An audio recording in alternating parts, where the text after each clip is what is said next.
This episode is brought to you by Peacock. The new Peacock original documentary, Matthew Perry, A Hollywood Tragedy, dives deep into the beloved actor's rise to fame and his tragic death. 5 people, including Perry's personal assistant, 2 medical doctors, and an alleged Hollywood drug dealer known as the Ketamine Queen, were charged with conspiracy to illegally provide Perry with the ketamine. Explore the details of the case in this heartbreaking special, streaming now only on Peacock. This episode is brought to you by Progressive Commercial Insurance. Business owners, meet Progressive Insurance. They make it easy to get discounts on commercial auto insurance and find coverages to grow with your business. Quote in as little as 6 minutes at progressivecommercial.com. Progressive Casualty Insurance Company. Coverage provided and serviced by affiliated and third-party insurers. Discounts and coverage selections not available in all states or situations.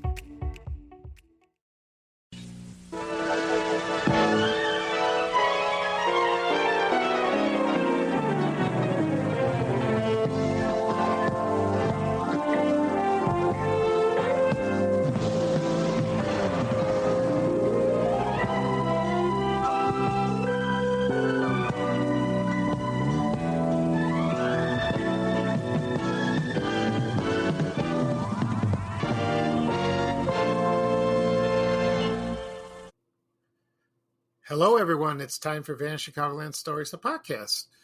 I'm your host, Pete Costanas. This is episode 415, season 17.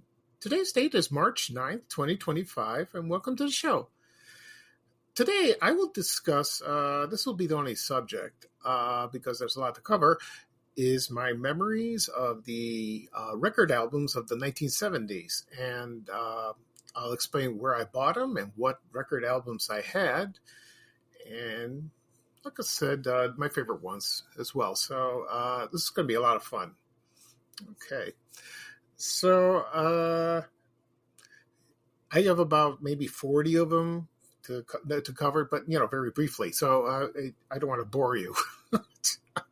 So if I mention those, the list, you probably have had this when you were a kid or a teenager, or you still have them. Which is kind of cool. Okay. Right now, the program will go into a commercial break. And this program is brought to you by, but appropriately, K-Tel Record Selector. It's quite an innovative thing at the time. And this commercial is from 1972. So sit back and relax, and we go back to the 70s for the K-Tel Record Selector. I'll be right back, folks. Thank you. Are you fed up with constantly searching for the records you want? Are you tired and frustrated from always straightening out your LPs? Now with K-Tel Record Selector, this will never happen again. To choose your favorite music, tilt the first record forward. The others follow automatically. Pick your selection when it appears. To choose more LPs, lean the next record forward and wait for your choice. The Record Selector is a new space-age design for selection and storage of records. Fingertip control regulates the speed of Record Selector. To replace the records, tilt the first record forward. Record Selector, with a mind of its own, will automatically stop where the LP was taken from. End awkward selection and storage of LPs with Record Selector. Attractively finished in a gift box. K-Tel Record Selector, only $3.99. Okay, everyone, I'm back. I hope you enjoyed the commercial for K-Tel Record Selector. It was from 1972. To tell you the truth, I never owned this thing. When I had record albums, I was living in Ashburn neighborhood at the time. And downstairs in the basement, we had a bar. We never used the bar, really. And we piled them on the bar or some other place, and but not a record selector. And when I was growing up, I remember seeing these commercials on TV. They used to air them on Channel 9, WGN or WFLD TV, Channel 32, maybe Channel 44. I'm not certain. But this was aired, I don't know if this was aired during the Christmas season. Maybe they had another one. Anyway, so this is what it's about. It's like a record selector, and you place the albums, you line them up, and then when you take the first one, it just goes doot, doot, doot, doot, and it drops each one, and you try to select which one you want to play, and then you take it out, and then put it back to where it was before. In the old days, if you had like a grand stereo, you probably have cabinets that would store the albums, but sometimes if you had a lot of them, it wouldn't fit like that. As for the K-tel record selector, I don't know how long was on the market, and it was made, so probably a couple of years at least. You can find the commercial on YouTube. There's a couple of them. They have one from probably England or Australia, but it's the same thing, but it's just a different announcer. So if you go to YouTube, you can find it, and when I saw it for many years ago, excuse me, it was kind of cool to see that. Yeah. So today, if you have record albums, you probably have them in a cabinet or piled up somewhere in your house or in the garage. If you have a record player that plays vinyl, that's great. You could play those. Okay. So at the beginning of the program, I'm going to devote my time talking about 1970 record albums that are sort of iconic. Before I get started, I'll tell you a quick health update. I just got out of the hospital Wednesday, and they performed another surgery, but they tried something different. They removed the catheter on Friday. Then I went out to lunch with a friend. He owns the restaurant. And then I'm getting better each day. I really am. I still feel it's coming back. It was a little painful when they removed the catheter, but I'm all right. So it takes time to heal. Okay. So the next appointment for chemo, that's number 5, is March 18th. I will see the other urologist that performed the surgery April 17th or something. That's next month. So probably check how I'm doing. So yeah, number 5 is coming for chemo. I hope I have to do 10. So I'm halfway there. Hopefully I don't have to, but we'll see. Okay. All right, let's go and have some fun. We're going to talk about the 1970 iconic record albums. So here we go. And first I'm going to talk about my memories of having those. Okay. So when I was growing up in the 70s, I started listening to music and then collecting albums. The funny thing is, the first album I ever bought was not just one recording artist. It was it was multiple. And it was an album called the K-tel Hit Machine. And I remember Linda Ronstadt was there, the Bellamy Brothers, Elton John. I think he sang Island Girl, or the Bellamy Brothers said, "Let your love flow," like that. And there were others like that. So that was the first one. The second one I bought was, actually it was an 8-track, but I was going to buy the album, was Styx. I bought that during high school, when I was at Bogan High School, and most of the albums I bought there was a record store across the street, and it was called Cruising Music 2. They had a Cruising Music 1 on Archer, right near Kelly High School, but this is the second one. And when I was at school, I used to go there all the time. Sometimes not during lunch, just after school. I just want to, it gets crazy in high school, and I just want to be alone. So I just go in there and just browse. That's what I do. I like to go to bookstores or record albums, just be myself and just look like that. It's very relaxing. I still do that sometimes when I go to a bookstore. Anyway. So Cruising Music was a great record store. They had vinyl records, cassettes, 8-tracks. They had some imported albums, hard to find. They had posters. They had the surveys from the radio stations, like, for example, WLS. Then it became WDAI, and then there was, and The Loop. and WFYR. I had that, So I think they were by the entrance, and you could pick them up. I think I remember that. And there was like stuff hanging around, and also in the back, they had a bong room. So, like you smoke marijuana, and they did sell marijuana paraphernalia. Like roll them up your doobies and all that. I never smoked marijuana. No, I never did. I smelled it one time. This was awful. Yeah. And anyway, so I bought a few albums there, and I did buy Styx Renegade. I didn't buy the album. I had an 8-track player, and I bought that.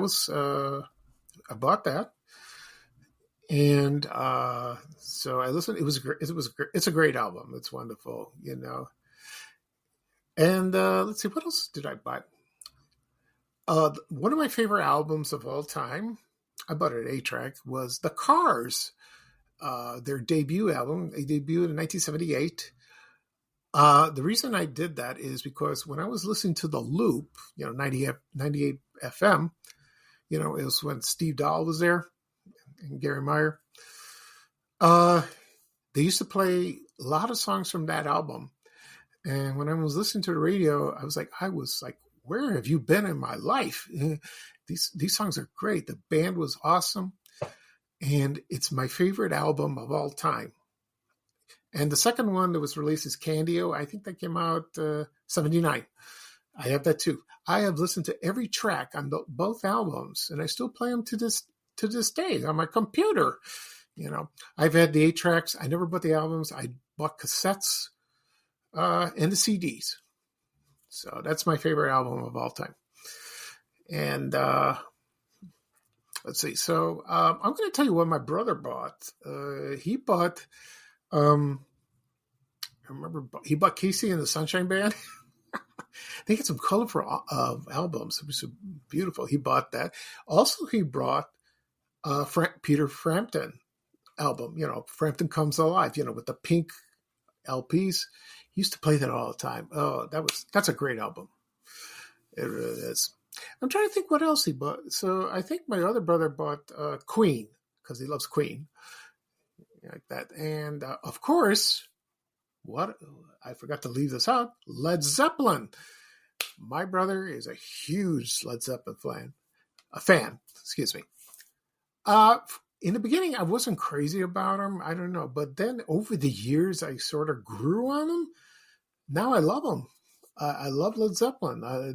Their songs were classics, and it feels good doing that. As a matter of fact, they have a documentary out now in the theater. I'd like to see that, and I heard it's great. That's awesome. Okay. Like that. So there were others that we bought. I'm trying to think what else. I forgot one important one. The first album, not the Hit Machine, I'm talking about the real album, was Kansas. Leftoverture, I think that's what it's called. That was given to me as a gift in 8th grade. You had to walk down with a girl, at the graduation ceremony, and she asked me, "What would you like?" So what I did? I saw a classmate of mine had this album, and I said, "Why don't you buy me that one?" And she did. She bought it. And then I played it. And it was great. I love it. They have 2 classic songs. One is "Carry On Wayward Son." Also, What's on Your Mind? I still listen to those. That's one of my favorites. One of my favorite songs is Carry On Wayward Son. Oh, it's just jams and plays like that. So, yeah. So, as for the record albums, I don't know if we still have them. Probably somewhere in the house. We don't have a record player. No, we don't. So, but maybe someday I will buy a record player and play the vinyl. Just, when you place the record album and it has that staticky sound, but the music's so clear. It's much better than CD. CD is clearer, but it's a different kind of clear. I don't know how to describe it. So, but vinyl, It's the best. It died off after, CDs were introduced and cassettes died and 8-tracks, they were gone. But then for the past few years, maybe 10 years, 15 years, vinyl made a comeback. And I don't know if it's generated by younger people or maybe it's them, a generation of that. And so most stores now sell them, independent stores like that. You can't find, I don't know. So anyway, one of my other memories I had was when I hang out at Ford City shopping mall, I used to go to each department store, like for example, Woolworths, Montgomery Ward, JCPenney, maybe JCPenney, they had them, I don't know. And they did have a record department. Also downstairs, it was Peacock Alley, and they had all these stores. And I think there was a store called Village Video or something, Village something. I never bought a store, but I used to pass by it. And they did sell records. And a lot of kids that went to Bogan with me bought some. So that was a fun time. It really was. I could go back. I would love to go back. But times have changed. That's how it is. Okay. Right now, I'm going to play another commercial, and this is by the Record Vacuum by Ronco. This device cleans your records, gets rid of all that dust and particles. So here's a commercial. It's either 1977 or 1978. And so I'm going to play right now the Ronco Record Vacuum. And when I come back, I'm going to list the 40 iconic 70s albums. Okay. It might be 40, might be less. So we'll see. So sit back and relax, and I'll be right back with the show, folks. Thank you. Introducing the amazing Record Vacuum by Ronco, the new stereo accessory that protects all your records. Simply insert your record into the record vacuum, turn it on, and your record rotates automatically, sweeping and vacuuming your records instantly, loosening deep damaging microdust particles, 33 1/3, 45, 78s, any size fits. It makes a great Christmas gift, and it's only $10.88. Available at Walgreen, Woolworth Wilco, Montgomery Ward, Osco, Turnstile, Venture, Goldblatt's.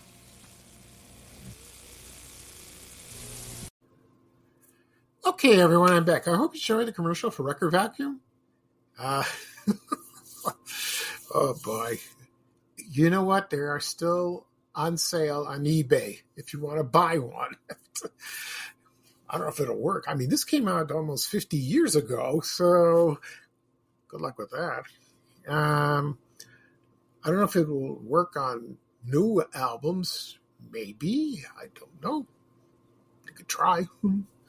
Yeah. So that's kind of nostalgic looking back. And those Ronco commercials, they used to air them during Christmas time. That was the best. Okay.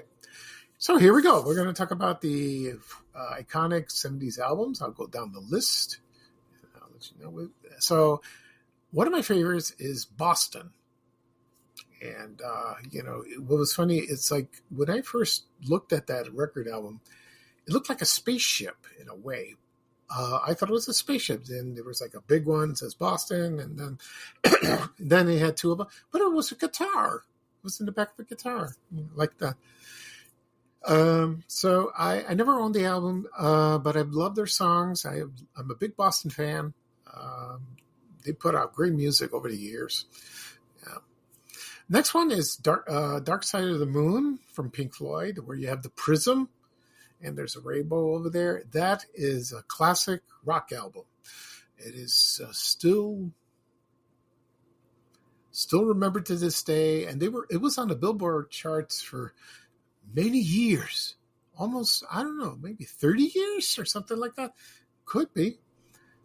I have no idea. Okay, so let's see.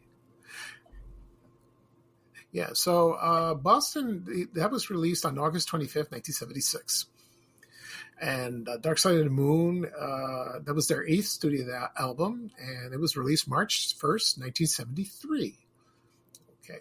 Next one, this one's a classic. It's Hotel California. That was released in December 8th, 1976 by the Eagles. They have some classic songs there. I used to listen to them on the radio, on the school bus, at home. I never owned the album, but it's very iconic in the 70s. Okay. The next is The Who. Who's Next? That's their 5th studio album, and that was released August 14th, 1971. I forgot to mention, my little brother loves The Who. That's one of his favorite albums. Next is Queen. But The Who, yeah. I like The Who, too. Next is Fleetwood Mac, Rumors. That was released February 4th, 1977 by, of course, Fleetwood Mac. Classic album. I still love that music. I still do. Okay. I mentioned the Cars, Candy-O, that's the second album, and also the first album. There was Queen 2. That was their second studio album, released March 8, 1974. Next is Electric Light Orchestra, Out of the Blue. That was released October 1977 by Yellow. Let's see what else. One of my favorites, Supertramp, Breakfast in America. Their song, when I first heard the singer, he sounded very weird, like a cartoon guy or something like that. But the album's great. And I remember they played this on the radio all the time. And that was released March 29th, 1979. Next one is Bad Company. That's our debut album by the group Bad Company, released on June 26, 1974. Also, the Rolling Stones, Sticky Fingers, released on April 23rd, 1971. Let's see what else. Then there's Yes, the group Yes, and it's Fragile. That came out in November 26, 1971. And here's one of my favorite Led Zeppelin covers, Physical Graffiti. And it was released as a double album on February 24th, 1975. That's a good album. And of course, let's see what else. Lynyrd Skynyrd, Street Survivors. That was released. That was their 5th album, released October 17th, 1977. And another one from Pink Floyd. That's their 9th album. It was released on September 12th, 1975. That was Wish You Were Here. Okay. The other one, this one was released when I was in high school, a freshman year. That's Meatloaf, Bad Out of Hell. 2 out of 3 ain't bad. I love that song. Of course, this one is from Molly Hatchet. If you remember the group, they Flirting with Disaster. I remember when this came out. I was probably a sophomore or junior at Bogan. It was released in 1979. Okay. Let's see what else. Also, Yes, another album from Yes, Tales from Topographic Oceans, released December 7th, 1973. Yeah, that's great. Let's see what else. Here we go. Oh, I love Alice Cooper. And he released the album $1 Billion Babies. And that was released on February 25th, 1973. No more Mr. Nice Guy. I love that song. Also, King Crimson. Oh, my brother loved that. They love that group. And their debut album was called In the Court of the Crimson King, released on October 10th, 1969. So that was like towards the end of that. Okay. Let's see what else. Let's see what we got. Oh, the Allman Brothers, and it's called At Fillmore East. There was their first live album, and it was released on July 6, 1971. Ramblin' Man. Dun, dun, dun, dun. I can't help it, sorry. Next one, another one from the Rolling Stones. This was Exile on Main Street. And that was released on May 26, 1972. Next one, let's see. Also, there was The Clash, London Calling. That was released in January 1980.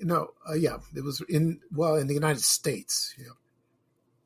It was released a month earlier in England. Yeah, I like The Clash. They played that song all the time. Also, Bob Seger, Live Bullet.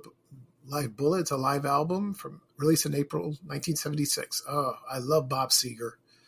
His classic songs, Working on the Night Moves.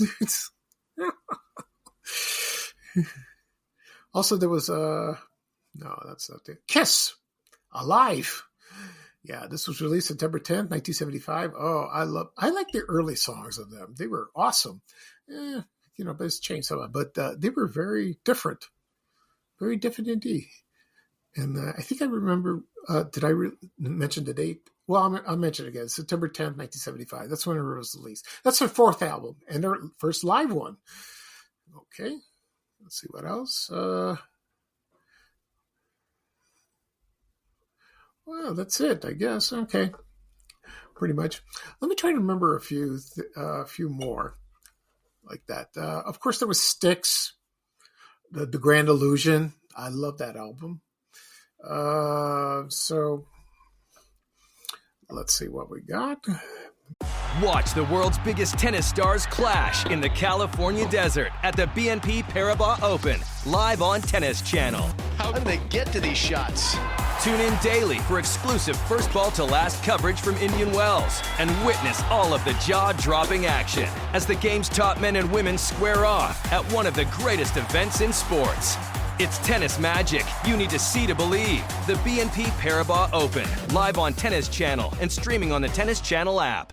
Oh my God, it's the coolest thing ever. Hey guys, have you heard of Goldbelly? Well, check this out. It's this amazing site where they ship the most iconic, famous foods from restaurants across the country, anywhere nationwide. I've never found a more perfect gift than food. They ship Chicago deep dish pizza, New York bagels, Maine lobster rolls, and even Ina Garten's famous cakes. Seriously. So if you're looking for a gift for the food lover in your life, head to goldbelly.com and get 20% off your first order with promo code GIFT. Let's see. I remember when Rolling Stone was the Rolling Stones. They were Some Girls. It was 1978. That was something else. Like that. You know what? There's so many. There are so many indeed like that. And so let's see. Maybe let's see. There was Led Zeppelin 3. Like that. Also, Band on the Run from Wings, from Paul McCartney. They did that. All the albums released by Led Zeppelin, they're classic. They are so classic like that. Let's see. Also, Rush. I forgot about Rush. Yeah. So there was Rush 2112. I never owned the album, but I have it downloaded on my computer, and I listened to the whole thing. That was very different and very exciting record album, and that the music was awesome like that. People still love it. They really do. Okay, let's see who else. I think that's it. If I see any more. I think that's it. Okay. So I basically covered everything, all the record albums. I'm sure I left out some, but also there was UFO that came out in 1979, and I think someone mentioned this, that it was partially recorded at the International Amphitheater in Chicago. I think it's true. I'm not sure. So, but I remember seeing UFO, like that. Also, I just thought of one. There was Heart, Dreamboat Annie. Yeah, that's a classic. That's a classic. Another memory I've had of these record albums is like when kids went to concerts, and they always came back with a black T-shirt or with the musical group on it. One in the front, one in the back. So that was a great time. That was a great time. Okay. So that's it for today. I'll do a recap of what I talked about. I talked about the best album covers of the 1970s. Yeah, very short. So I hope you enjoyed this. I did my best, and I apologize. Okay. So this podcast will be published later on, wherever podcasts are available: Apple Podcasts, Spotify, Amazon Music, Breaker, Overcast, also iHeartRadio. You can listen to it on my blog, www.vanchicagoland.blog. Also, it'll be on my YouTube channel again and again. People always ask me, where do I find your podcast? Send me a link to your podcast. The easiest way to listen is, for most people, is go to YouTube, type in my name or Van Chicagoland Stories. It'll take you there. Click subscribe. It doesn't cost anything. You can listen to previous episodes if you like. You will receive a notification of the latest episode if you do subscribe. Also, be sure on my social media accounts, Facebook, X, Reddit, LinkedIn, Blue Sky, Instagram, Threads, and TikTok. Okay. So this is a perfect day to go back into the 1970s and relive your childhood, because I'm doing that.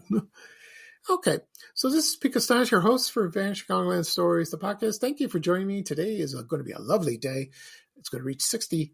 Maybe I'll go for a little walk just by the house. So we'll see about that. So here's bye-bye for me, and here's a little traveling music from our all-time favorite person, Ray Rayner, saying bye, bye, bye. Take care, everyone, and so long. We have to go. Bye, bye, bye.